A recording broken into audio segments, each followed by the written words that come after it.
Merhaba arkadaşlar, kanalıma hoş geldiniz. Hırkamızın birinci bölümünden sonra şimdi ikinci bölümünde cep kısmını ve etek ucundaki lastiğini yapacağız. Tamamladım, bakın ceketimin ölçülerini sizlere vermek istiyorum. Şöyle.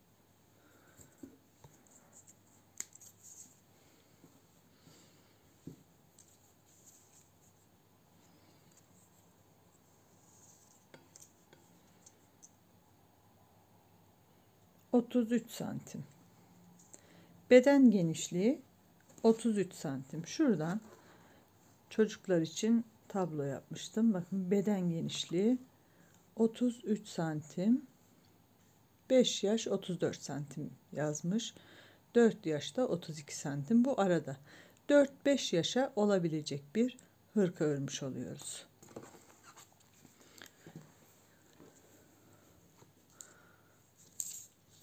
Şimdi buradan şöyle boyunu ölçtüğüm zaman da 34 santim örmüşüm. Boyu da normalde, bakın, arka ortadan basene kadar uzunluk. Geliyoruz 4-5 yaşa, 39,5-43 arası. 2 yaş aralığını yaptığımız için 4-5 yaş aralığında 43, 45, biraz fazla da yapabilirsiniz. O kadar da fark etmez. Bu ölçü tablosu internette var. Pinterest hesabı olanlar Pinterest'te de var. Yani kaç yaş için ne kadar başlamalıyım sorusuna buradan cevap bulabilirler. Örneğin beden genişliği 24 santim 3 ay için. 24 santim kaç ilmek eder? İpinizle bir parça örerek ölçebilirsiniz. Şöyle bakın. Şuradan şöyle ölçtüğüm zaman 10 santim tam şu çizgi. 1, 2, 3, 4, 5, 6, 7, 8, 9, 10, 11, 12, 13, 14, 15, 16, 17, 18, 19, 20, 21, 22, 23, 24, 25, 26, 27, 28, 29. 10 santim 29 ilmek, 20 santim 58 ilmek, 4 santimi de hesaplayalım. 10 santim 29 ilmek. Şöyle yazalım. 10 cm 29 ilmek, 20 santim, bunun 2 katı 18, 40, 58 ilmek ve 4 santimi de ekleyeceğiz. 2,9 onda biri 3 ilmek diyelim. 3 kere 4 12 ilmek. Yani toplamda 58, 60, 70 ilmek bir yaş için, pardon, bir yaş değildi, 3 ay için uygun olacak. Beden genişliği olarak ilmek sayımızı bu şekilde hesaplayabiliriz. Şimdi yeleğimizin cebini ayarlayarak başlıyoruz.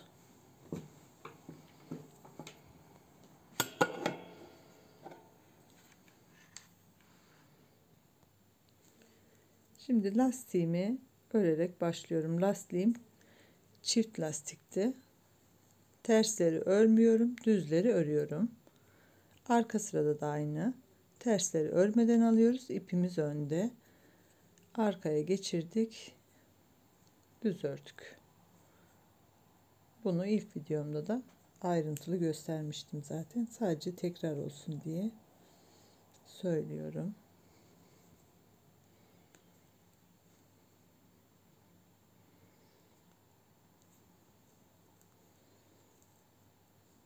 kullandığım kahverengi ipim çok ince angora tarzı bir ip.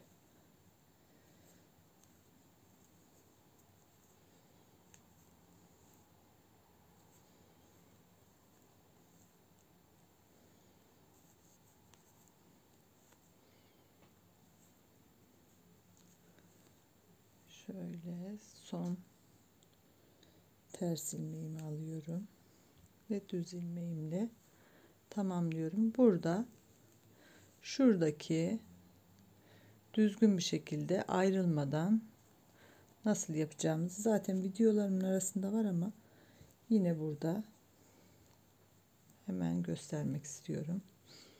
Bakın kahverengiyi ördük. Diğer ipimize geçiş yapacağız. Bu diğer ipimizi sağ tarafa çektiğimizde kahverengiyi sol tarafa çektim. Bakın. Ana ipimiz alttan gelecek. Diğer ipimiz üstte. İlmeğimi hemen yakalıyorum.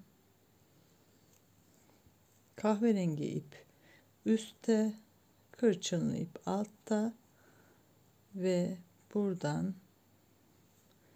ilmeklerimi düz örmeye başlıyorum. Bu şekilde renk geçişini yapıyoruz.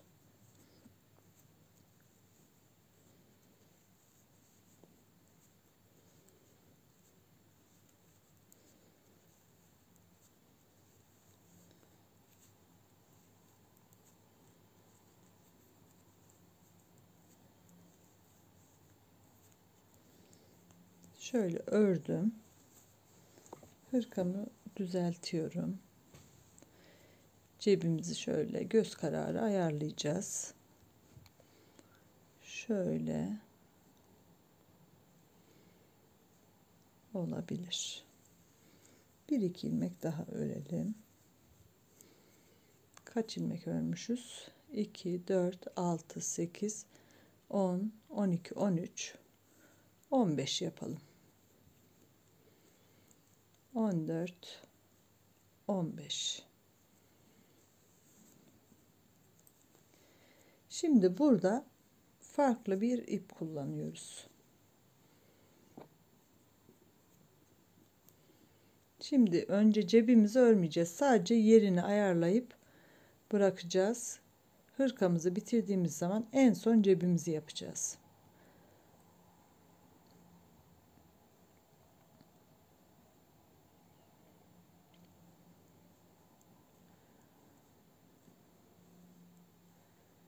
İlmeklerimi yine düz olarak örüyorum fakat farklı bir iple.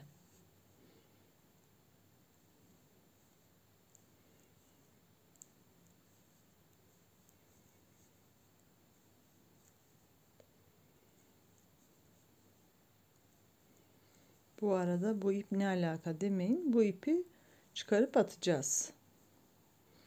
2, 4, 6, 8, 10, 12, 14, 15.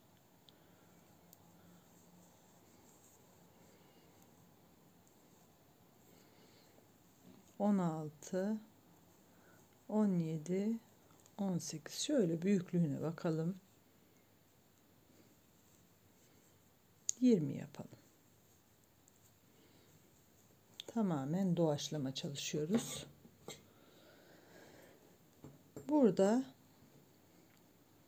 mavi ipimi kesiyorum. Şimdi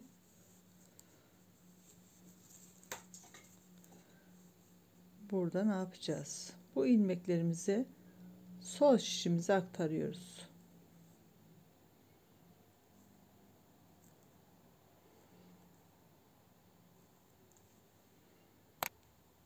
İlmeklerimi sol şişime aktardım.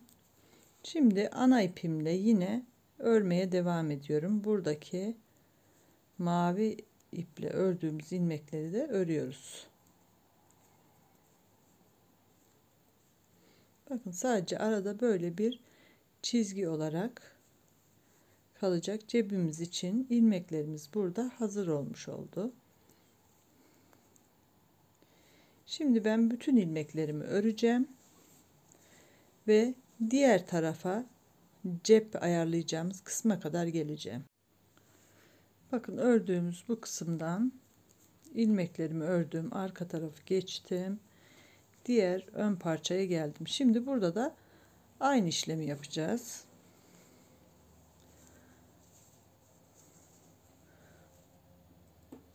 Şöyle önceden sayalım. 2, 4, 6, 8, 10, 12, 14, 15. Buraya bir işaretleyici takıyorum. Cebimiz için de 20 ilmek örmüştük.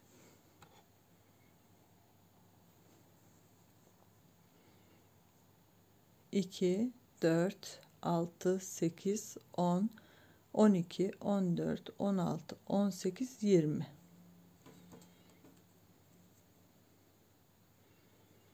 Yani bu işaretleyiciye kadar ilmeklerimizi örmeye devam ediyoruz. Bu cebimiz torba cep olarak geçen cepten ve cebimi lastiklerde yakada kullandığım kahverengi iple öreceğim. Kahverengi ipim çok ince olduğu için cepte 2 kat olarak kullanacağım.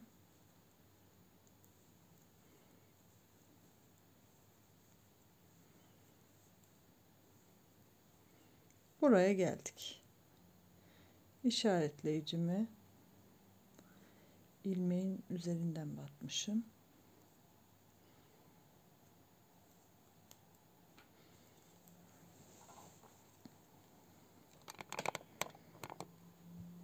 Yine mavi ipimizi alıyoruz. İşinize yaramayan bir ip olacak.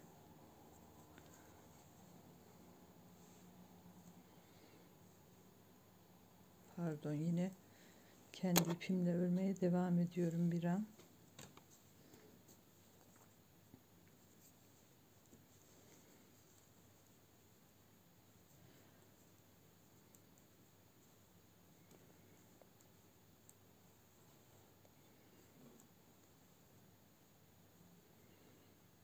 Bir, pardon, bu uç, 2, 3, 4, 5,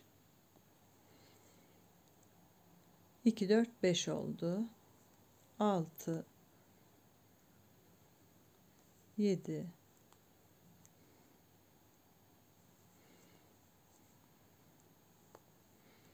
8, 9, 10, 11, 12,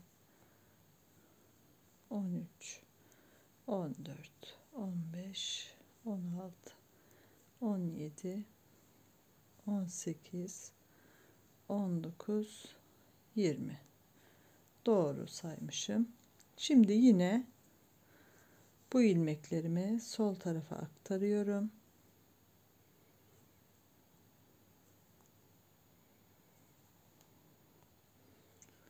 Aktarma işlemini tamamladım sol tarafa. Şimdi ana ipimle şu ipin ucunu da tutalım, kaçmasın, ilmeğimiz gevşemesin. Kendi ipimizle tekrar bu ilmekleri örüyoruz.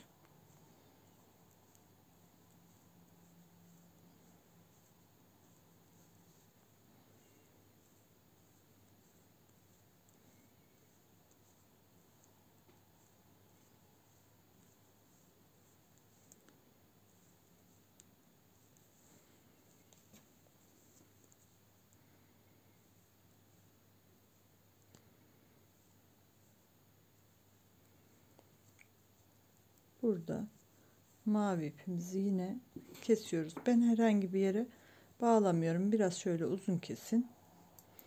Orada kalsın. Zaten çıkaracağımız için şu işaretleyicimize de artık gerek kalmadı.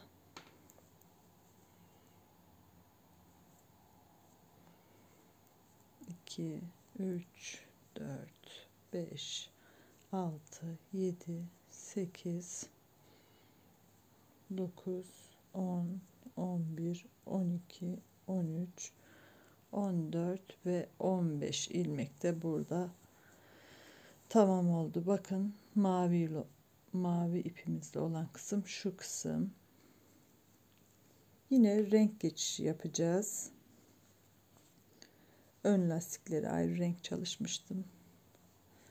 Bakın kahverengi ipimi sağ elimde tutuyorum. Ördüğüm ip sol elde. Burada ilk ilmeğim düz. Kahverengi ipimiz diğer ipimizin altından gelecek. İlk düz örüyoruz. Daha sonra ters ilmeğimizi örmeden alıyoruz. Yani lastiğimi örmeye devam ediyorum. Şimdi ben hırkamın boyunu istediğim ölçüye gelene kadar öreceğim ve alttaki lastikten beraber devam edeceğiz. Hırkamı örerek tamamladım. En son alttaki lastiğine geldik. Şimdi burada bakın hem bu tarafta ip bağlı hem de diğer tarafta ipim vardı lastikler için kullandığım. Şimdi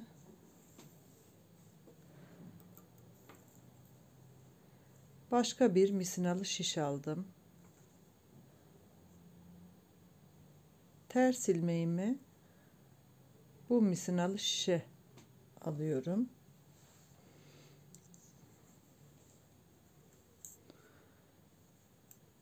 Düz ilmeğimi de ördüğüm şişe örerek geçiriyorum.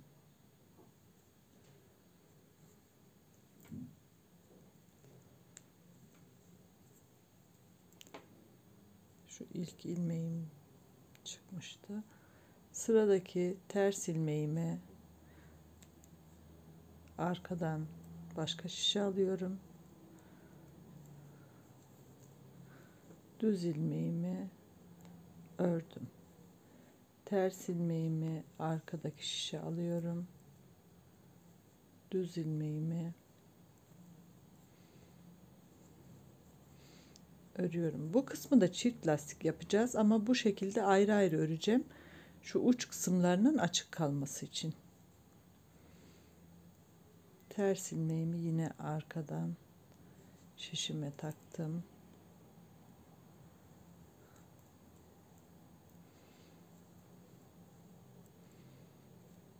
Düz ilmeğimi ördüm. Ters ilmeğimi arkaya taktım. Düz ilmeğimi ördüm. Sıra sonuna kadar bu şekilde ilerleyeceğiz. Lastik bitince nasıl ilerleyeceğiz derseniz bu kısmı zaten beraber yapacağız.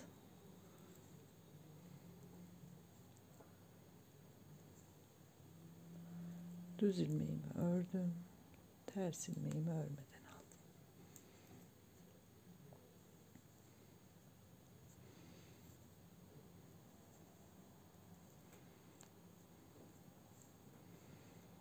Ters ilmeğimi yine arkaya geçiriyorum. Düz ilmeğimi aldım. Bakın burada ipimi kestim, bitirdim örmeyi. En son düz ilmek ördük. Buradan bir ilmeğimi arka şişe takıyorum. Sıradaki ilmeğimi düz örüyorum. Bu sıra biraz yavaş olabilir ama ondan sonra hızlı bir şekilde ilerleriz. Bir tane arkaya takıyorum. Bir tane önden örüyorum. Düz olarak örüyorum.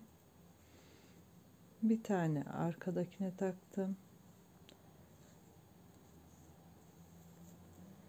Bir tane ördüm. İlmeğimi çıkardım sanırım. Şimdi bir tane daha arkadakine. Bakın zaten bir önden bir arkadan olunca biraz aralıklı görünüyor ilmeklerimiz. Bu şekilde yapacağız. Sıra sonuna kadar geleceğiz. Bakın ilmeklerimi ayırarak sıramı tamamladım. Sona geldim. Şurada bu şekilde ayırdığımız zaman daha kolay oluyor. En son örmüşüm. Şöyle arkadaki şişimi örmeden takıyorum. Ve sıradaki ilmeğimi öreceğim. Burada iki düz ilmek yan yana geldi. O yüzden ikisini bir alarak bir tane eksiltiyorum ve diğer ilmeklerimle devam ediyorum. Sıradaki ilmeğim ters, arka şişe taktım. Şimdi ilmeğim düz örüyorum. Sıradaki ilmeğim ters, örmeden aldım, örüyorum. Arkadaki ilmeği örmeden alıyoruz. Düz ilmeği önden örüyoruz.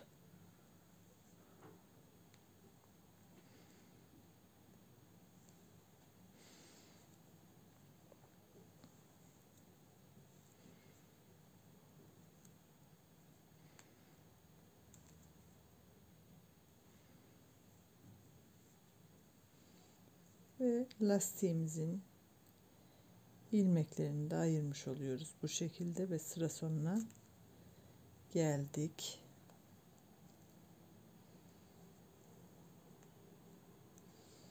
Bu sıra biraz yavaş olacak demiştim ama bundan sonra çok hızlı ilerleyeceğiz. Burada şimdi döndüğüm zaman bakın şu sonradan ilmeklerimizi arkadan taktığımız şişimizi şöyle çekiyorum. İlmekleri misinanın üzerine getiriyorum daha rahat örebilmek için.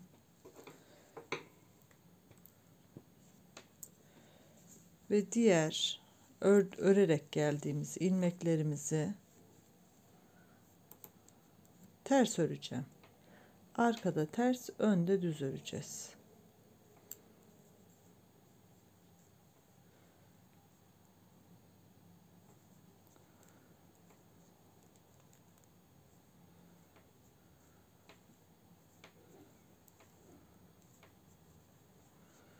Şimdi örgümüzün bu kısmını git gel yaparak şöyle bir kalınlıkta öreceğim. Santimini sizlerle paylaşırım yine.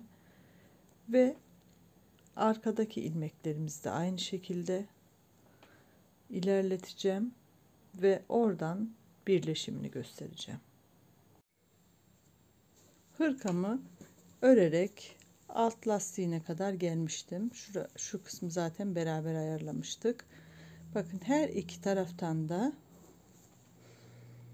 düz olarak ördüm. Bu kısım düz, arka tarafta düz yine. Ters olan kısım içte kalacak. Şimdi burayı dikerek birleştireceğiz ama dikme işlemini cebimizi yaptıktan sonra göstereceğim. Torba cep kullandım. Yine kahverengi ipimle. Bu cepte buradan beraber ilmeklerimizi farklı bir iple örmüştük. Şimdi bu küçük parçanın üzerinde anlatacağım nasıl yapacağımızı.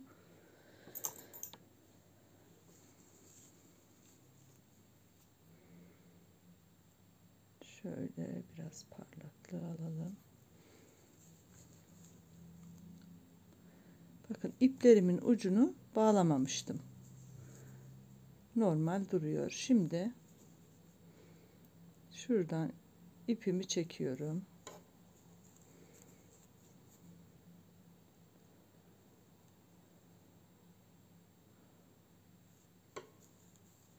Bakın ipim şuradaki ilmekte takılıydı ve burası örülmüş ilmek.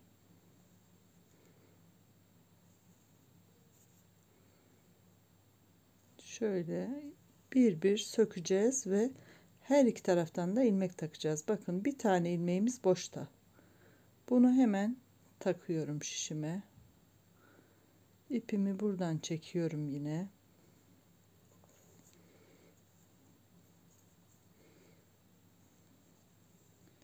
Buradan da bir ilmeğimiz çıktı. Sırasıyla takıyorum.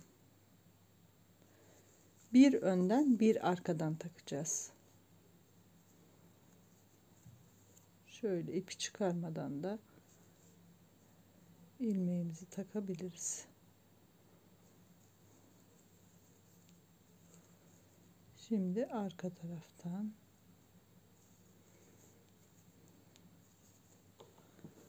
şöyle iğneyle çekelim ipi.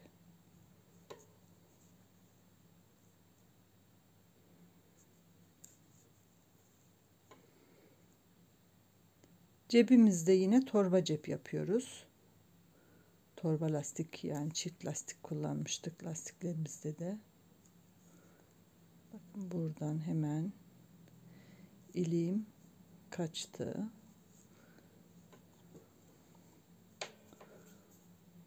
Hemen onu örerek takıyorum.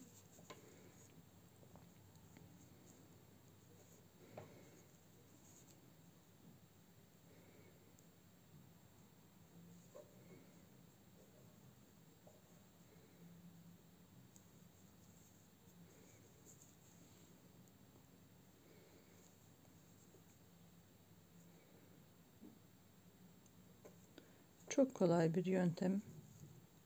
Çok da hızlı, hemen yaparsınız. Şimdi ben bütün ilmekleri burada takmayacağım. Hepsini şişime takarak hazırlayacağım ve bakın bu şekilde beraber devam edeceğiz. İlmeklerimi taktım. En son yine beraber devam edelim istedim.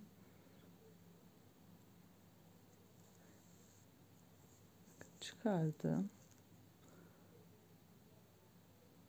Son kez ipimi çekiyorum ve buradan ipi bıraktık. En son önden takmışım. Şimdi arkadan takıyorum ve önden takıyorum.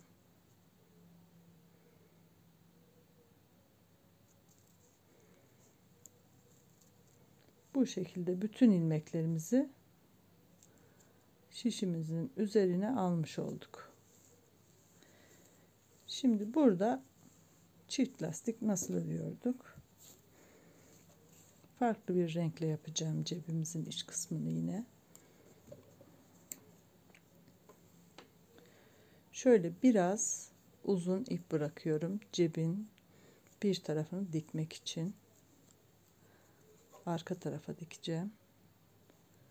Bakın düz ilmeğime düz olarak örüyorum. İpimi öne aldım. Arka şişten aldığımız ilmeği zaten ters görünüyor bakın. Örmeden alıyoruz ve ipi arkaya geçirdik. Düz ilmeği ördüm. İp önde. Arkadaki ters ilmeği örmeden geçirdim. İpi arkaya aldım. Düz ördüm. Arkadaki ilmeği örmeden alıyoruz ve ipimizi arkaya geçiriyoruz. Burada dikkat etmemiz gereken püf noktamız, düz ilmekleri örüyoruz, ters ilmekleri örmeden alıyoruz. Alırken de ipimiz önde olacak. Aldıktan sonra ipi tekrar arkaya geçirmek. Bu şekilde örerek sıra sonuna geliyoruz.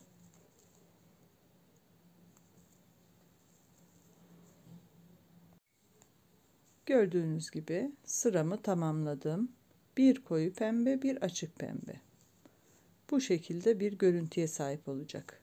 Şimdi dönüyoruz. Bu sırada İlk ilmeğimi örmeden alıyorum çünkü ters ilmek. İpimi arkaya geçiriyorum. Düz ilmeğimi ördüm. İpimizin kat açıldı. Ters ilmek örmeden alıyorum. Düz ilmeğimi ördüm. Ters ilmeği örmeden alırken ipimizin önde olmasına dikkat edelim. Arkada bırakırsak dışarıdan ip görünür. Ters, düz. Tersi örmeden aldım, ipimi arkaya aldım. Düzü ördüm, ipi öne aldım. Ters ilmeği örmeden aldım, ipi arkaya aldım, düz ördüm. Bu şekilde ilerleyerek ters ilmekleri örerken ipimizi öne almayı unutmayacağız. Düz ilmeklerimizi öreceğiz ve ters ilmeklerimizi örmeden alacağız. Buna dikkat etmezsek cebimiz torba şeklinde olmaz. Bir yerlerden yanlış ördüğümüz ilmekler cebi kapatır. Şimdi bu şekilde örerek ben küçük bir cep yaptım zaten. İlerleteceğim ve nasıl dikeceğimizi sizlere anlatmaya çalışacağım. Bu kısmı küçük bir cep haline getirdikten sonra buluşuyoruz. Parçamı örerek ilerlettim. Şöyle ayarladım. Görüntüsü bu şekilde. Şimdi düz olan kısım cebimizin iç kısmı olacak. Dikerken böyle ayırmanız daha kolay dikmenizi sağlayacaktır.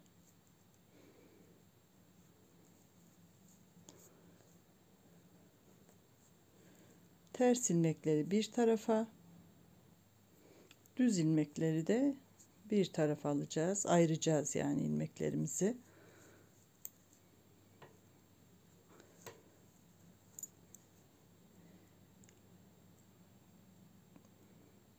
Ters ilmekleri arka şişe, düz ilmekleri de öndeki şişe ayırıyorum.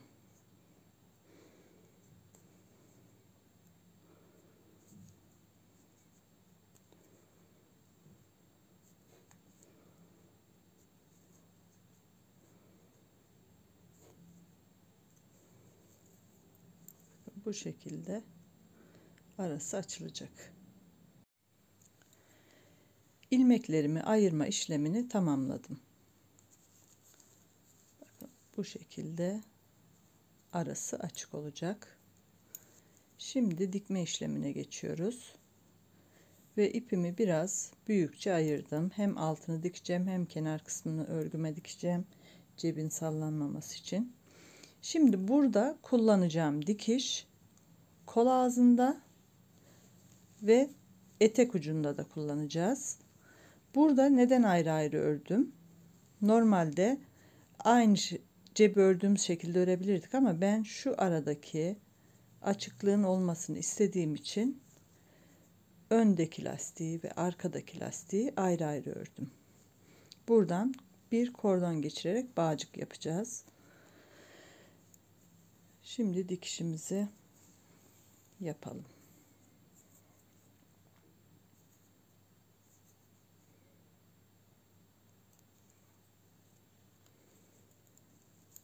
Şöyle tutuyorum. Öncelikle buradaki birinci düz ilmeğimin içerisinden kendime doğru batıyorum. Karşıdaki düz ilmeğimin içerisinden de karşıya doğru batıyorum. Bu birinci ilmeğimi ikinci defa batıyorum karşıya doğru. İkinci ilmeğime de kendime doğru batıyorum. Bu birinciyi bırakıyoruz ikinci defa battığımız için. Şimdi karşıya geçiyoruz. İlk ilmekten tekrar batıyorum ve bunu da çıkarıyorum. İkinci defa kullanınca çıkaralım. Ve ikinci ilmeğimizden karşıya doğru batıyoruz. Şu kısmı sıkılaştırmıyorum, şimdi beraber sıkılaştıracağız, göstereceğim. Yine bakın bir defa kullanmışım, ikinci defa kullanıyorum ve çıkardım. Diğer ilmeğe geçiyorum, bu şekilde battım. Karşıdakinden ikinci defa kullanıyorum ve çıkarıyorum. Diğer ilmekten karşıya doğru batıyorum.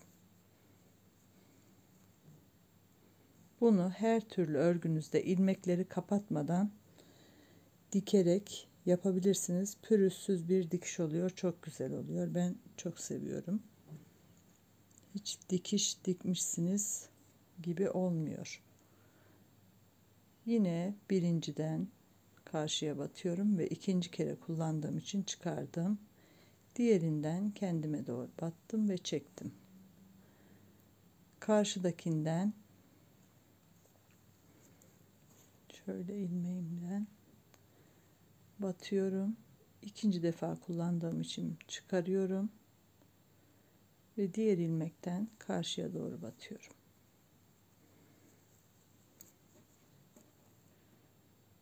Şöyle bakın, baştan beri burası uzun kaldı. Şimdi sıkılaştıralım ve dikişimizin güzelliğini siz de görün.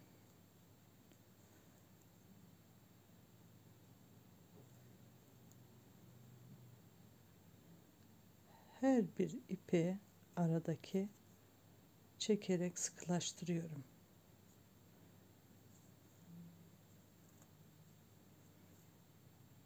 Ve en son ipimize geldik. Bakın bu şekilde. Şurada bir gevşeklik var. Bunu yine sıkılayalım.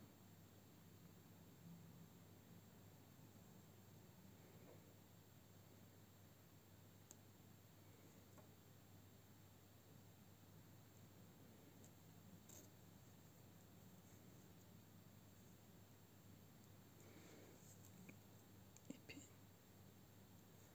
yanlış tarafını çekiyorum. Normalde burayı dikerken de sıkılaştırabilirsiniz dediğim gibi, ama ben sizlere net olsun diye sıkılaştırmıyorum. Biraz vaktinizi alıyor olabilirim ama kusura bakmayın. Şuradaki ilmeğim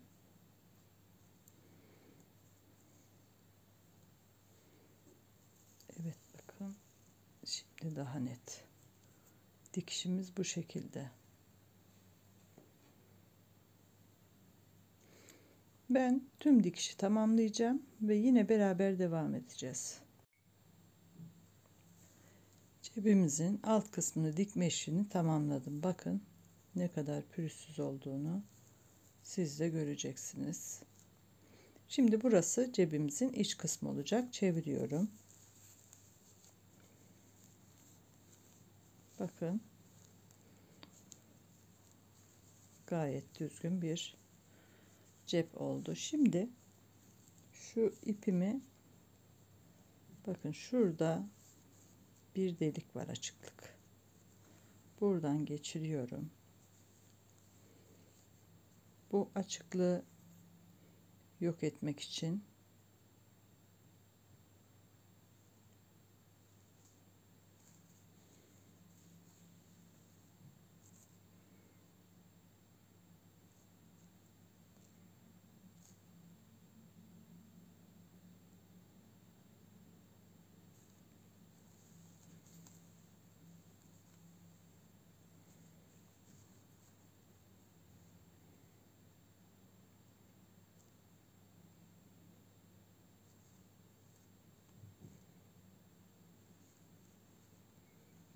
tekrar şuradan geçireceğim.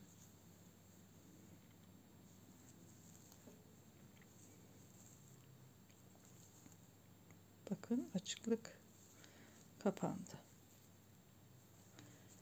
Şimdi de cebimi böyle sallanmasını istemediğim için kenarlardan tutturacağım.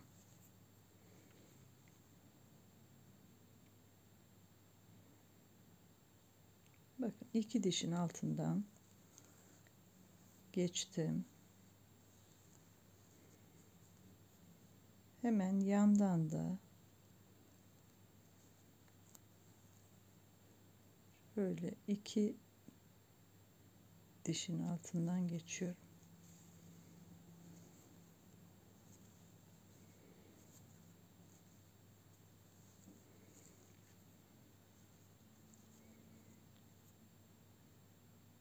İki, bir, iki, üç ve dördüncüden geçiyorum. Aynı hizadan dikmeye gayret edelim.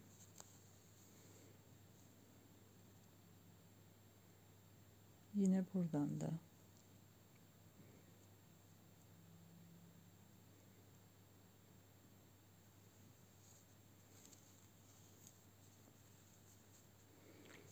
örgümüzün formunu bozmuyoruz. Bakın diktiğimiz hiç belirgin olmayacak. Yine 1, 2, 3 ve 4.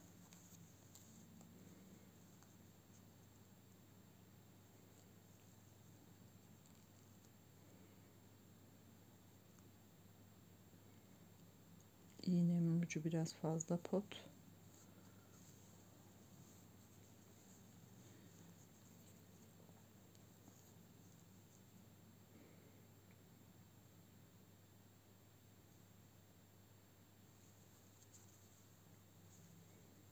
Aynı hizadan gidiyoruz. Zaten sona geldik. Şöyle cebimi düzeltiyorum köşesini.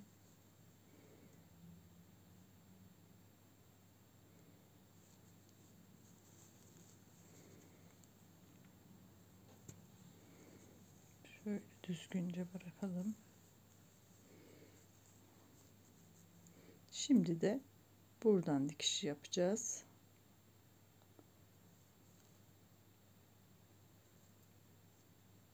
Burada tam tek dişin altından geçiyorum.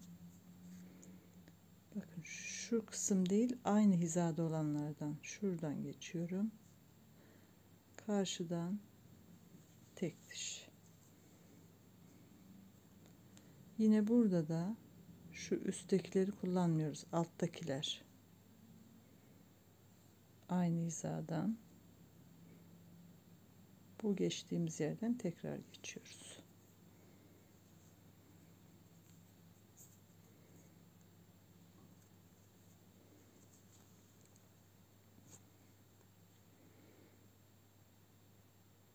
Şuradan geçiyorum. Karşıdan geçtiğim yerden tekrar geçiyorum. Yani her geçtiğimiz yeri yine 2 defa kullanıyoruz.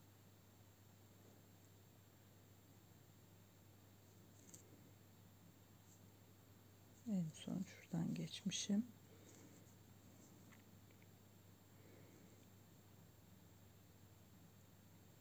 Şu diş bizim hizaladığımız yer.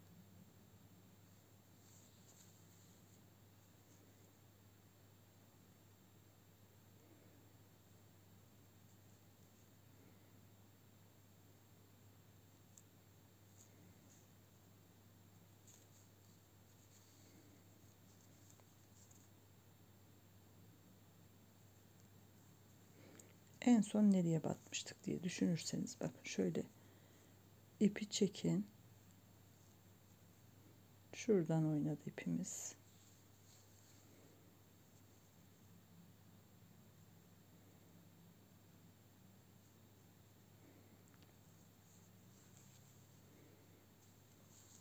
Bakın bu şekilde şuradaki görüntünün aynısını sanki burada da beraber örmüş gibi elde ediyoruz. Şimdi bu tarafı da dikeceğim. Alttaki dikişimi tamamladım. Bakın şurada da cebimizi başlarken biraz ilmekleri takmadan önce fazla ip bırakmıştık. Bu kısmı da şu delikliği yok etmek ve bu kenarı dikmek için bırakmıştım.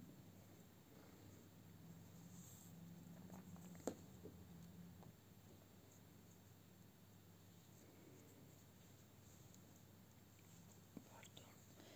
Yanlış ipi takmışım. Burada da yine aynı teknikle devam edelim. Bakın şuradan geçiyorum. Karşıdan da geçiyorum.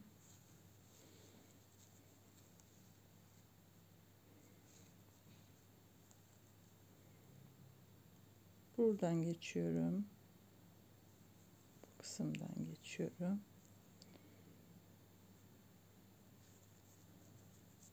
Şöyle hizalayacağım.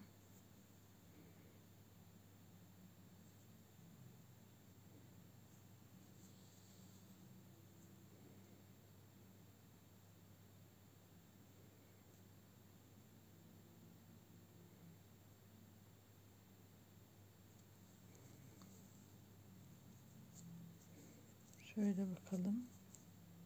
Bakın burada ip görüneceğini düşünmüştüm. Göründü.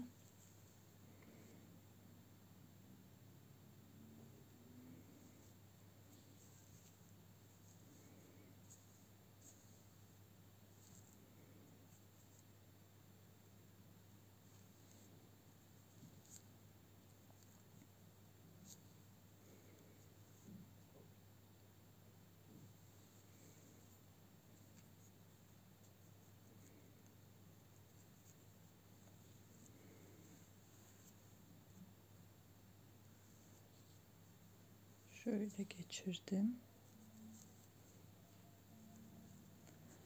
Şimdi karşıdan şuradan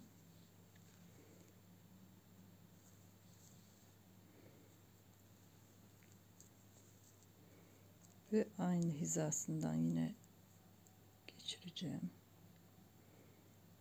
Şuradan geçiriyorum. Bura biraz oyaladı bizi.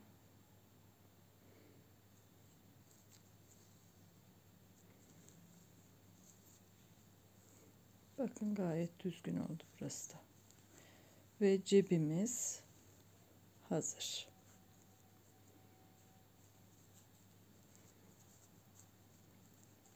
Şuradaki ipimizi monte ettiğimiz zaman hiç açıklık olmayacak.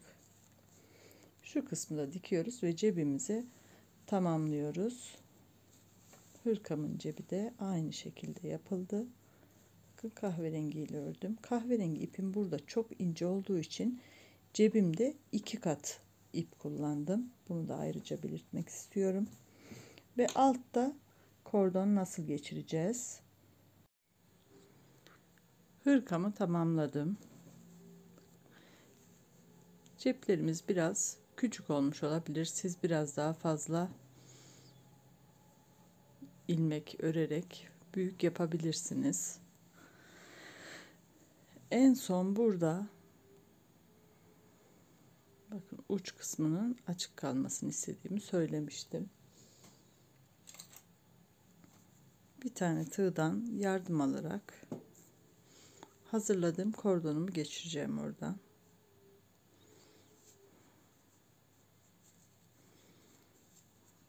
Çatal iğneyle de geçirebilirsiniz ya da tunus örgüsünü ördüğümüz uzun şiş tığlarla. Bu küçük olduğu için ben tığın yeterli olacağını düşünüyorum.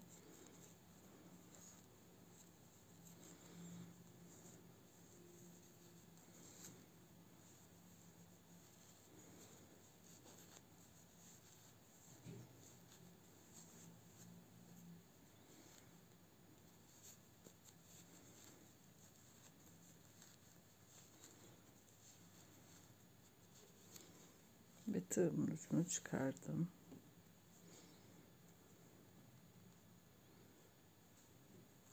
Kordonumu geçirdim ve kolay bir şekilde çekiyorum.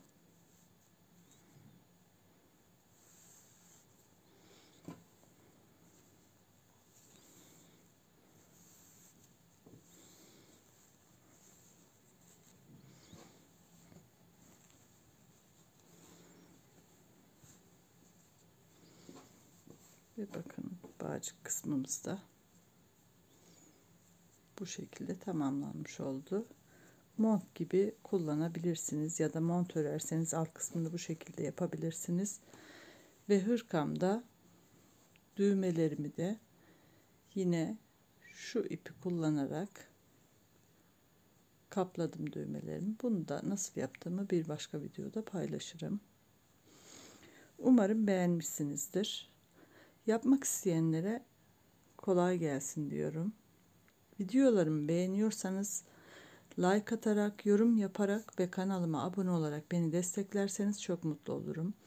Destek veren herkese çok teşekkür ediyorum. Bir sonraki videoda buluşmak üzere. Hoşça kalın, sağlıcakla kalın.